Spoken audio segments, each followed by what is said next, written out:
Me llamo Rubén Aguirre, alias La Sombra. Tengo 44 años. Durante 8 años, mi sombra se proyectó sobre el asfalto caliente de Tamaulipas, sobre pisos de mármol en mansiones de San Pedro, sobre charcos de sangre en bodegas olvidadas. Fui escolta, sicario y uno de los hombres del círculo más cerrado de los Zetas. Hoy, mi única sombra es la que dibuja mi cuerpo en la pared de esta celda de máxima seguridad en Florence, Colorado. El gobierno americano me llama testigo colaborador. Me dieron 30 años. Cumplo una condena por ser el monstruo que fui. Pero hoy voy a hablar porque el mundo necesita saber a quién sirven los monstruos. Todo lo que creen saber sobre los Zetas, sobre Heriberto Lascano, el Lasca, o sobre Miguel Ángel Treviño, el Z40, es una mentira. Una puta cortina de humo bien montada. Ellos, con toda su fama de sanguinarios, con sus guisos y sus decapitaciones, nunca fueron la verdadera cabeza de la serpiente. Eran solo los colmillos, los más visibles, los que usaban para morder y aterrorizar. Pero el veneno, la inteligencia que dirigía cada movimiento, venía de mucho, mucho más arriba. De un lugar al que las balas no llegan y la justicia jamás mira. El verdadero patrón no vestía de camuflaje, ni cargaba un cuerno de chivo. Vestía trajes de miles de dólares, y su única arma era un teléfono satelital, con el que podía ordenar la muerte de un gobernador o el colapso de una elección con la misma calma con la que uno pide un café. Y yo lo vi. Estuve en esas reuniones. Escuché sus órdenes. Por eso me enterraron vivo aquí. Porque soy el único que queda que puede señalarlo y contar cómo la bestia que aterrorizó a México no era más que el perro de caza de un hombre al que la historia, convenientemente, ha decidido ignorar. Se preguntarán cómo un tipo cualquiera de Reynosa, un mecánico que solo quería poner su propio taller, termina siendo el perro guardián del infierno. Es más simple y más sucio de lo que imaginan. No fue por ambición, ni por sed de poder. Fue por desesperación, que es el combustible de todas las guerras en México. Mi madre enfermó. Un cáncer que se la comía por dentro, y la quimioterapia en el hospital público era una broma de mal gusto. Le daban paracetamol para un dolor que la hacía gritar por las noches. Necesitaba un tratamiento privado, uno que costaba más de lo que yo ganaría en 10 vidas. Pedí prestado. Primero a la familia, luego a los bancos. Y cuando ya nadie me daba un peso, acudí a un agiotista local, un gordo sudoroso llamado Don Eladio, que trabajaba para el cártel del Golfo, que en ese entonces todavía controlaba la plaza. Su oficina era la trastienda de una carnicería que siempre apestaba a sangre vieja. Me sentó en una silla de plástico mientras él afilaba un cuchillo con parsimonia. Me prestó el dinero con una sonrisa que no le llegaba a los ojos. «Para servirle, compa», me dijo, pasándome los fajos de billetes. «Solo no se le olvide la fecha de pago. Soy muy puntual». Fue como firmar mi sentencia de muerte con tinta invisible. El tratamiento no funcionó. Mi madre murió a los 6 meses, en una cama que no era la suya, y yo me quedé con una deuda impagable y el aliento del diablo en la nuca. Un día llegaron a mi taller. No eran cobradores, eran sicarios en una lobo negra, sin placas. Me sacaron a rastras. Me llevaron con Don Eladio. El gordo ya no sonreía. Me dijo que con los intereses la deuda se había triplicado y que tenía 2 opciones: que su gente me picara en pedacitos y me tirara en el Bravo, o pagar con mi trabajo.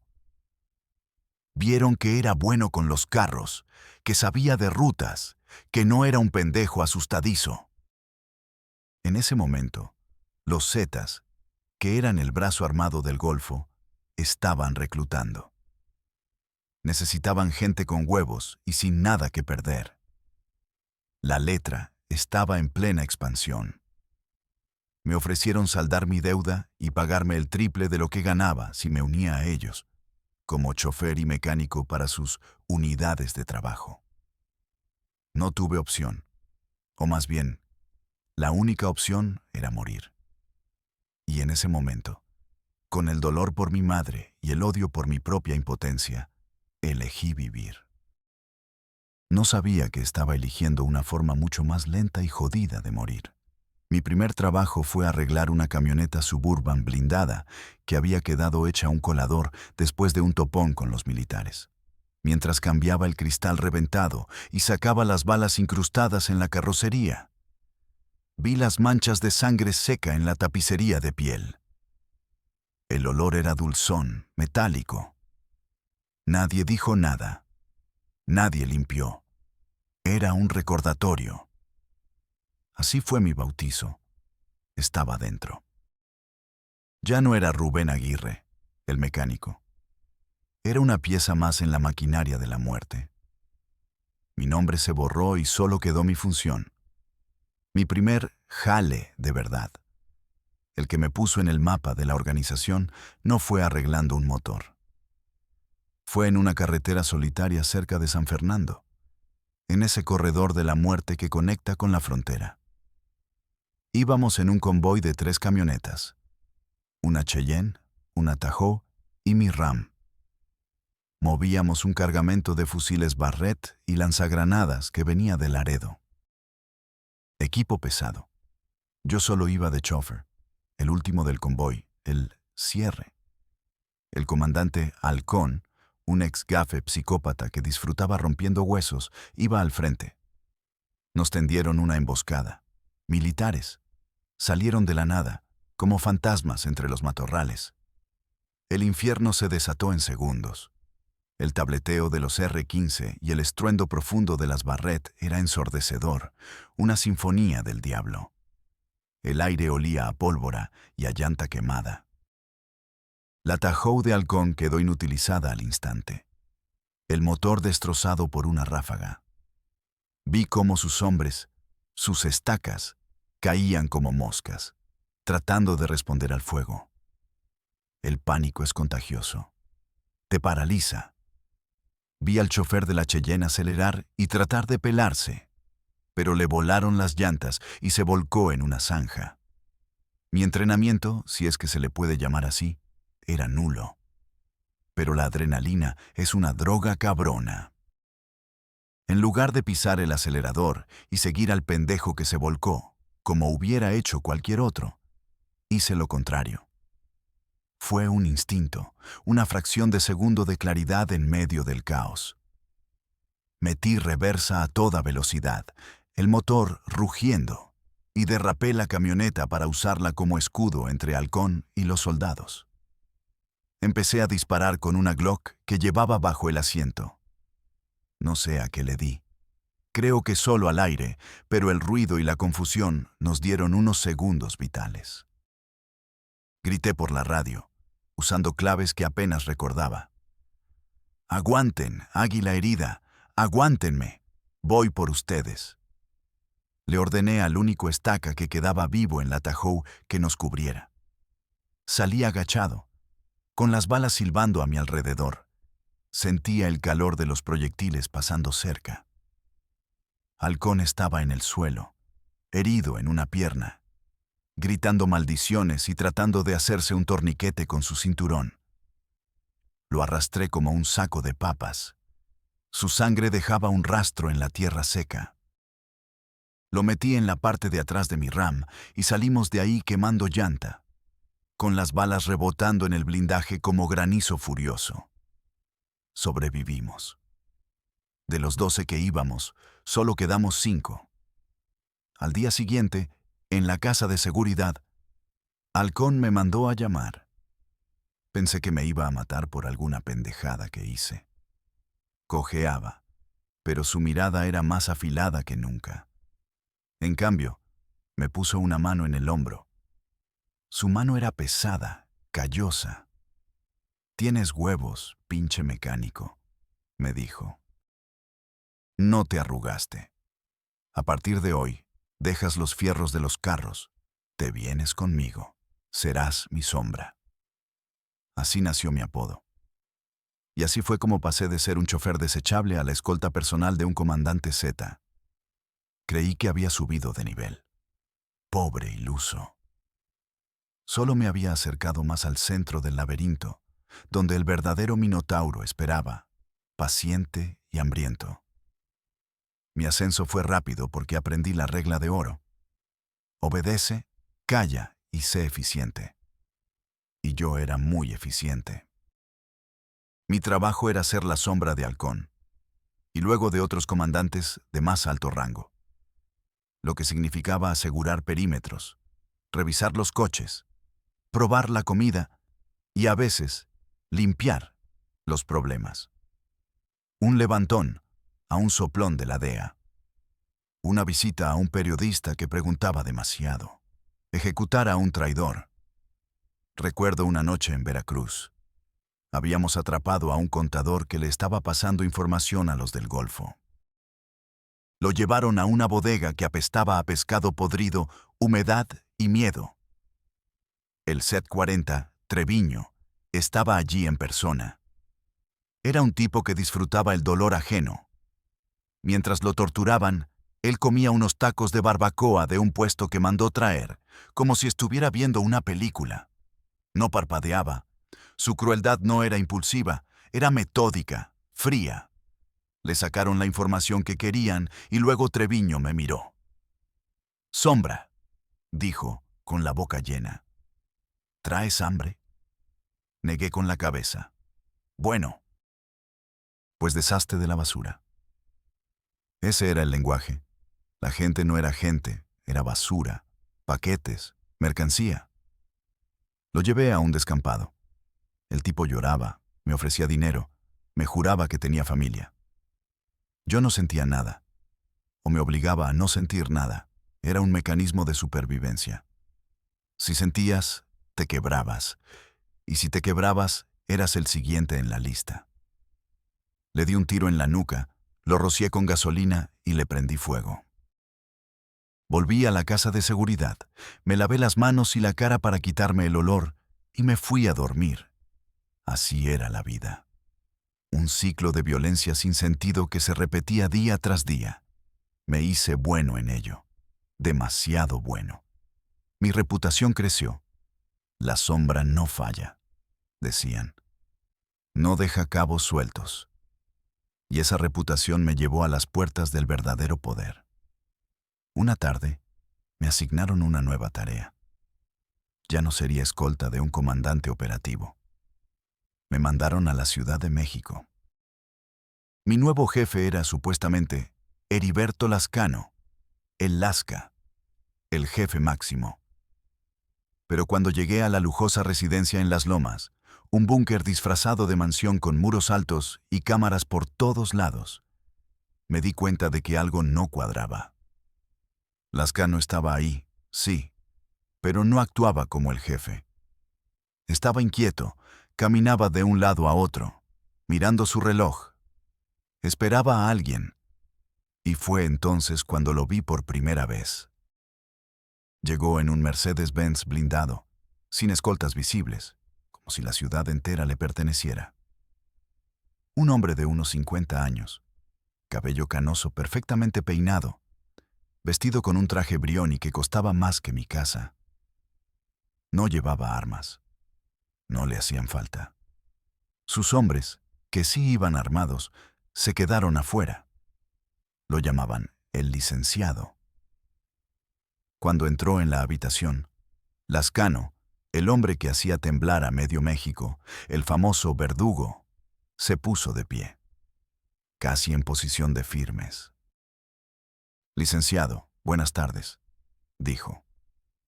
Su voz, normalmente un trueno, era casi un susurro. El licenciado ni siquiera lo miró. Se sentó en el sillón principal, sacó un puro cohiba y uno de sus hombres de confianza, que había entrado con él, se lo encendió. Entonces habló, y su voz era suave, educada, como la de un catedrático. pero tenía un peso que aplastaba el aire. No hablaba de drogas, ni de sicarios, ni de plazas. Hablaba de concesiones portuarias, de campañas políticas, de jueces federales y de contratos con Pemex. Daba órdenes. Y Lascano y los otros comandantes que estaban ahí solo asentían, como niños regañados. Necesito que la elección en Michoacán la gane nuestro candidato, dijo el licenciado, mientras examinaba la ceniza de su puro. Calienten la plaza de su oponente. Quiero que la gente tenga miedo de salir a votar por él, pero háganlo con inteligencia, no como los carniceros que son.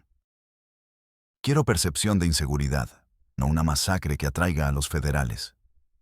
¿Entendido, Heriberto? Lascano solo dijo, sí, señor, como usted ordene. Esa noche no pude dormir. Todo el castillo de naipes que tenía en mi cabeza se vino abajo. Los Zetas, la organización más temida del país, no eran más que los perros de ataque de un hombre al que nadie conocía.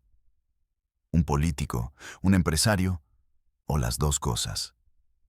Un fantasma con traje y corbata que movía los hilos desde la cima de la pirámide. Nosotros éramos solo el músculo, la violencia cruda que él usaba para construir su imperio.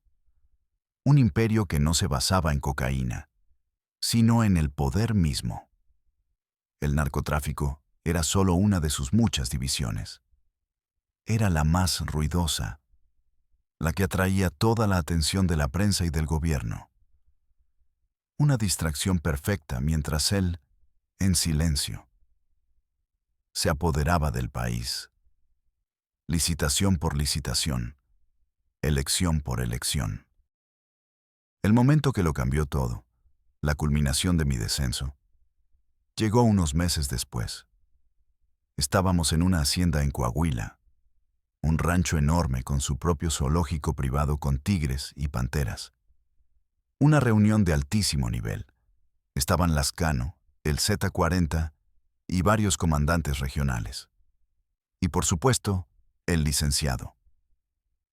La atmósfera era tensa, más de lo normal.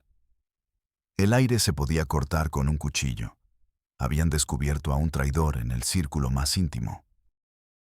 Un comandante apodado El Buitre, que llevaba años con la organización, uno de los fundadores, estaba filtrando información a la Marina. Lo tenían arrodillado en el centro del salón. Estaba golpeado, la cara hinchada y un ojo cerrado, pero aún mantenía la mirada desafiante. Lascano empezó a gritarle, a escupirle en la cara. La típica demostración de poder. Le recordaba que había comido de su mano, que le había dado todo. Pero el licenciado lo interrumpió con un simple gesto de la mano, sin levantar la voz. El silencio fue inmediato.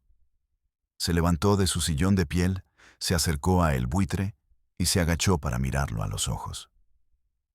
«Dime una cosa, Ricardo», dijo con una calma aterradora, usando su nombre real. «¿Cuánto te pagaron? Quiero saber si al menos valoraste bien tu vida y la de tu familia. Es solo curiosidad profesional». El Buitre no respondió. Solo le escupió sangre a los zapatos. El licenciado ni se inmutó. Sacó un pañuelo de seda, se limpió el zapato y sonrió. Una sonrisa sin alegría, fría como el acero. «No importa», dijo. Se enderezó y miró a Lascano. «Miguel», le dijo al Z-40, «tú sabes lo que tienes que hacer. Quiero que sea un ejemplo. Pero no quiero ruido. Nada de videos, nada de mantas. Esto es un asunto interno, limpio, que simplemente desaparezca». Treviño asintió. Sus ojos brillaban de anticipación sádica. Sacaron a El Buitre de ahí, y supe que su final sería algo salido de una pesadilla. Pero lo que me heló la sangre fue lo que pasó después. El licenciado se sentó de nuevo, tomó un sorbo de whisky Macallan de 30 años y dijo, como si hablara del clima, dirigiéndose a todos en la sala. El comandante de la Marina que manejaba a Ricardo ya está solucionado. Su hija tuvo un desafortunado accidente de coche esta mañana camino a la universidad. Un tráiler sin frenos. Una lástima. Era una chica prometedora. Estudiaba medicina. Se hizo un silencio sepulcral. Entendí en ese instante la verdadera dimensión de su poder. No era solo la violencia brutal de los sicarios. Era un poder total, invisible, que podía tocar a cualquiera, en cualquier lugar. Podía orquestar la muerte de la hija de un alto mando de la Marina y hacerlo parecer un accidente. A cientos de kilómetros de distancia, sin mancharse las manos. Probablemente con una sola llamada telefónica. Nosotros, los Zetas, éramos el espectáculo de horror para las masas, los que salíamos en las noticias. Él era el verdadero terror, el que operaba desde las sombras, intocable, innombrable. Yo estaba ahí, parado en un rincón, siendo la sombra, y me sentí completamente desnudo, insignificante. Vi el miedo en los ojos de Lascano y Treviño. Por primera vez, vi miedo en esos dos animales. Ellos también eran sus empleados. Peones bien pagados y peligrosos, pero peones al fin y al cabo. Y supe, con una certeza que me caló hasta los huesos, que en este juego todos éramos desechables, incluyéndome a mí. El punto de no retorno, el día en que la venda se me cayó por completo y supe que tenía que salir o morir, llegó con una orden directa de el licenciado. No me la dio él, por supuesto. Me la transmitió Lascano, pero el mensaje era claro sobre de quién venía. Se trataba de una jueza federal en el Estado de México. Una mujer que se había negado a archivar un caso de lavado de dinero que involucraba a una de las empresas fantasma de El Licenciado. Habían intentado sobornarla, amenazarla, le habían mandado fotos de sus hijos, pero la mujer no cedía. Era una de esas personas raras, con principios inquebrantables. La orden era simple y monstruosa. Haz que parezca un secuestro que salió mal, ella y su hijo de 12 años. Hasta ese momento, yo había matado a rivales, a soplones, a traidores. Había participado en masacres. Había visto y hecho cosas que harían vomitar a un demonio. Pero siempre, en algún rincón oscuro de mi mente, lo justificaba. Era la ley del negocio, eran las reglas de la guerra. Ellos sabían en lo que se metían. Pero esto era diferente. Una mujer que solo hacía su trabajo, y su hijo, un niño. Me dieron una carpeta con toda la información. Las rutas que tomaban para ir a la escuela, los horarios, las fotos de la casa, las vulnerabilidades de su seguridad.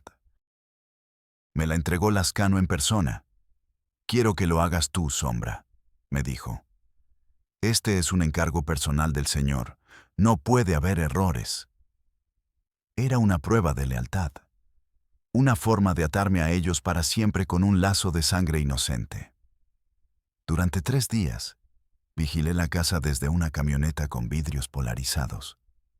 Vi a la jueza salir por la mañana, llevar a su hijo a la escuela en un Jetta normal, sin blindaje. Vi al niño jugar fútbol en el parque con sus amigos después de clases. Reía. Corría tras el balón. Se cayó, se raspó la rodilla y su mamá corrió a curarlo. Una escena normal, cotidiana. Una vida que yo había destruido para otros, pero nunca había observado tan de cerca. No tenía idea del monstruo que lo observaba desde la distancia, decidiendo el día y la hora de su muerte. Y algo dentro de mí se rompió. Quizás fue el recuerdo de mi madre, la razón por la que entré en esta mierda. Quizás fue el último vestigio de humanidad que me quedaba, una brasa diminuta que se negaba a apagarse. Vi la cara de ese niño y no pude. Simplemente no pude. Esa noche, reporté por radio que la seguridad había sido reforzada inesperadamente, que había patrullas federales rondando la zona y que necesitaba más tiempo para encontrar una ventana. Era una mentira. Estaba comprando tiempo, pero sabía que no tenía mucho. La respuesta fue fría y cortante. Tienes 48 horas. Empecé a sentir la soga en mi propio cuello. Sabían que había dudado. En este mundo, dudar es lo mismo que traicionar. La paranoia se apoderó de mí. Cada llamada, cada mirada de mis compañeros, me parecía una amenaza. Sabía que si no cumplía la orden, el siguiente en la lista sería yo. Y no sería una muerte rápida. Me convertirían en un ejemplo. Decidí huir. Tenía algo de dinero guardado, lo suficiente para desaparecer un tiempo. Mi plan era simple: cruzar la frontera, perderme en Estados Unidos y empezar de nuevo. Qué ingenuo fui. Nadie se retira de este negocio. Solo hay dos salidas: la cárcel o la tumba. La casa no tardó en empezar. Yo era un activo demasiado valioso y un testigo demasiado peligroso. Conocía la estructura, los nombres, las rutas, las casas de seguridad y, sobre todo, conocía la existencia de el licenciado. Mi cabeza tenía precio, y no solo para los cárteles rivales, sino para mi propia gente. Me moví rápido, como una rata asustada, cambiando de coche, usando teléfonos desechables, durmiendo en moteles de mala muerte, nunca más de una noche en el mismo lugar. Llegué a Sonoita, en la frontera con Arizona. Era mi última parada antes de cruzar por el desierto con un pollero que había contactado. Me sentía como un animal acorralado. El aire mismo parecía vibrar con peligro. Una noche, mientras estaba en un pequeño restaurante comiendo unos tacos, con la espalda siempre contra la pared, sentí esa mirada en la nuca. Eran dos tipos en una mesa al fondo. No parecían sicarios. No tenían el corte de pelo militar ni la ropa llamativa. Parecían oficinistas, vestidos con guayaberas, pero sus ojos no parpadeaban. Estudiaban cada uno de mis movimientos con una calma profesional que helaba la sangre. Salí de allí con toda la calma que pude aparentar, dejando dinero de más en la mesa. Subí a mi coche y arranqué, sin mirar atrás. El sedán gris se puso detrás de mí a una distancia prudente. No intentaron detenerme, solo me seguían. Sabía que no eran de los Zetas. Su estilo era diferente, más profesional, más gubernamental. Me metí por un camino de tierra, pensando en perderlos, en levantar una polvareda y desaparecer. Fue una trampa. Más adelante, dos camionetas negras, unas Suburban sin logos, me bloquearon el paso. De ellas bajaron hombres vestidos de civil, pero armados con rifles de asalto AR-15 y chalecos con las siglas de la SIU, la Unidad de Investigaciones Sensibles de la PGR, la que trabaja mano a mano con la DEA. Me apuntaron con docenas de armas y láseres. «Rubén Aguirre, bájate del vehículo con las manos en alto», gritó uno de ellos por un altavoz. No hubo disparos. No hubo confrontación. Fue quirúrgico, como una extracción. Mientras me ponían las esposas y me metían en una de las camionetas, uno de los agentes, un gringo alto con acento de Texas, se me acercó. Tuvimos un soplo anónimo, dijo con una sonrisa cínica. Alguien quería asegurarse de que te encontráramos antes que ellos. Tienes suerte, amigo. Hoy te salvamos la vida. En ese momento lo entendí todo con una claridad brutal. No fue suerte. Fue una entrega. La organización, o más bien, el licenciado, Me había servido en bandeja de plata a los americanos. Era la jugada maestra. Se deshacían de mí, el testigo incómodo que sabía demasiado, sin mancharse las manos. Me convertían en el problema de otro país, y probablemente, a cambio de mi cabeza, obtuvieron algún beneficio, algún pacto, alguna concesión. Fui una pieza de cambio. Me extraditaron a Estados Unidos en menos de 48 horas. Me acusaron de todo: narcotráfico, asesinato, crimen organizado. Me ofrecieron un trato: mi testimonio completo a cambio de una reducción de condena y protección. Y aquí estoy. Me salvaron la vida para enterrarme en esta caja de hormigón por el resto de mis días. Y ahora estoy aquí, en esta caja de concreto de 2 por 3 metros, a miles de kilómetros de la tierra donde nací y donde me pudrí. El único sonido es el zumbido de la ventilación y los gritos lejanos de otros hombres condenados. Mi vida, la que conocía, se acabó. Mi familia tuvo que desaparecer, cambiar de nombres, vivir con el miedo constante de que una sombra del pasado los encuentre. No los volveré a ver. He perdido todo. Entonces, ¿por qué hablar ahora? ¿Por qué arriesgarme a que incluso aquí dentro me llegue una navaja en las costillas durante la hora del patio? Porque el silencio me está matando más rápido que cualquier condena. Durante años, he visto las noticias en la pequeña televisión de la prisión. He visto cómo caían Lascano y el Z-40, y cómo los medios y los gobiernos los presentaban como los capos definitivos, los monstruos finales. Y todo es una farsa. Mataron a los perros rabiosos, pero dejaron al dueño intacto. El licenciado sigue ahí fuera, quizás con otro nombre, con otro rostro público, pero sigue moviendo los hilos. Sigue financiando campañas, comprando jueces y decidiendo quién vive y quién muere en mi país desde su oficina con aire acondicionado en Santa Fe o en Polanco. Yo ya no busco perdón. Para gente como yo no hay redención ni cielo. Merezco este infierno y uno mucho peor. Hablo por una sola razón: para que ustedes, los que están afuera, sepan la verdad. Para que entiendan que los monstruos que ven en la tele, los sicarios tatuados y los capos con botas de avestruz, son solo marionetas. Los verdaderos dueños del circo visten trajes caros, se sientan en consejos de administración y dan discursos sobre el Estado de Derecho. Ellos son el verdadero cáncer. Y para todos esos jóvenes en mi tierra, en el barrio, que ven esta vida como una salida, como una forma de conseguir poder y respeto, escúchenme. Mírenme. Yo tuve poder, tuve dinero, tuve el miedo de otros como mi escudo. Y ahora no tengo nada. Soy un fantasma en una celda, contando los días que me quedan para morir. Esta vida no es un juego. No hay un final feliz. No hay jubilación. Solo hay 2 caminos, y los 2 terminan en un hoyo. Uno en un cementerio, rápido y violento.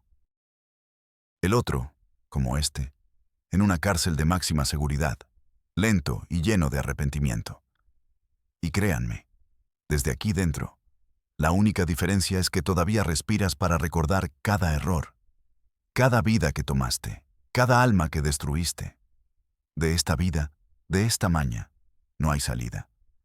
Nunca la hubo, es una puerta que solo se abre hacia adentro.